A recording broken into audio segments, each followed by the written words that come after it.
Walk with me, Lord. Inside this Oak Cliff home, Aunt Faye sings Glenda Singleton's favorite gospel song. Anything to keep her happy, because doctors say Glenda is dying.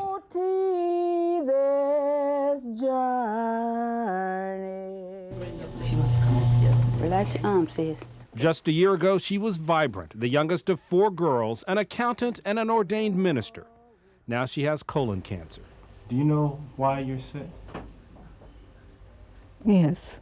To doctors, the cause is a mystery, but not to Glenda. She is too weak to explain, so Sister Faye speaks for her. We lived in an environment that was contaminated with lead.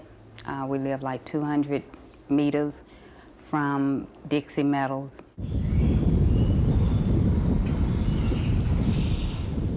The house where Glenda grew up still stands, but the smokestack from the lead smelter that pumped heavy metals into the air here is long gone.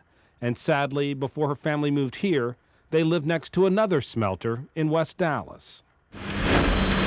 After 15 years of controversy, the RSR smelter in West Dallas is coming down too.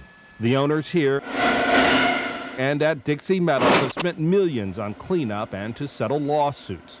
Both Dixie Metals and the federal government say there is inadequate evidence to prove that lead causes cancer. But the family still wants answers. Talk to Aunt Glenda. Talk to Aunt Glenda. Glenda has never been tested for lead, but half a dozen others in her family have tested positive, including her nephew DeQuayan, who sued and won a settlement.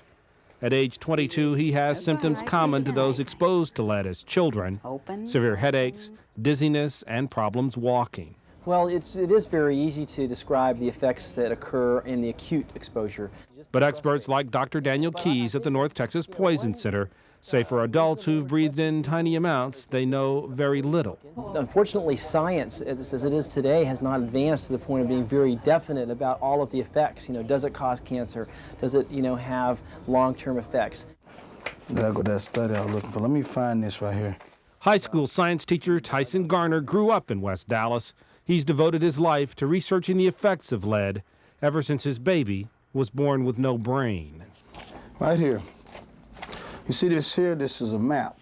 See that section where it says Zone A right there? Right. This is where Glenda grew up, and this is where I grew up as well. The smokestack is right there. And that smokestack put out more than lead. The area is also contaminated with cadmium, a dangerous heavy metal, and arsenic, a known carcinogen. He's made a chart of their side effects, and Glenda has suffered from many of them.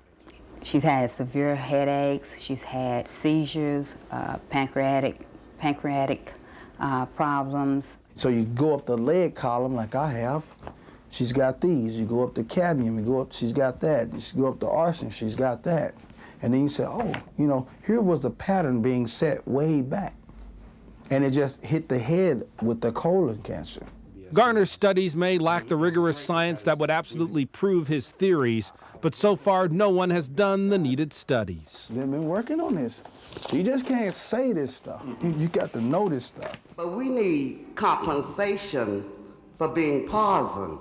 At town meetings hosted by State Senator Royce West, this hearing is not about money.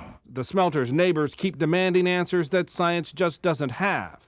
She lived for 4 days. West says it's time for local, state, and federal governments to get serious about finding them. What I'd like to do is to be able to get some seed money from the state of Texas to begin a process of developing some sort of environmental health institute that not only serves West Dallas, but also looks at environmental health issues throughout the state of Texas. That can't come soon enough to help Glenda, but her family vows to join the fight for answers to help others. That's something she gave me to do for her, to stand up for her life. To walk with me.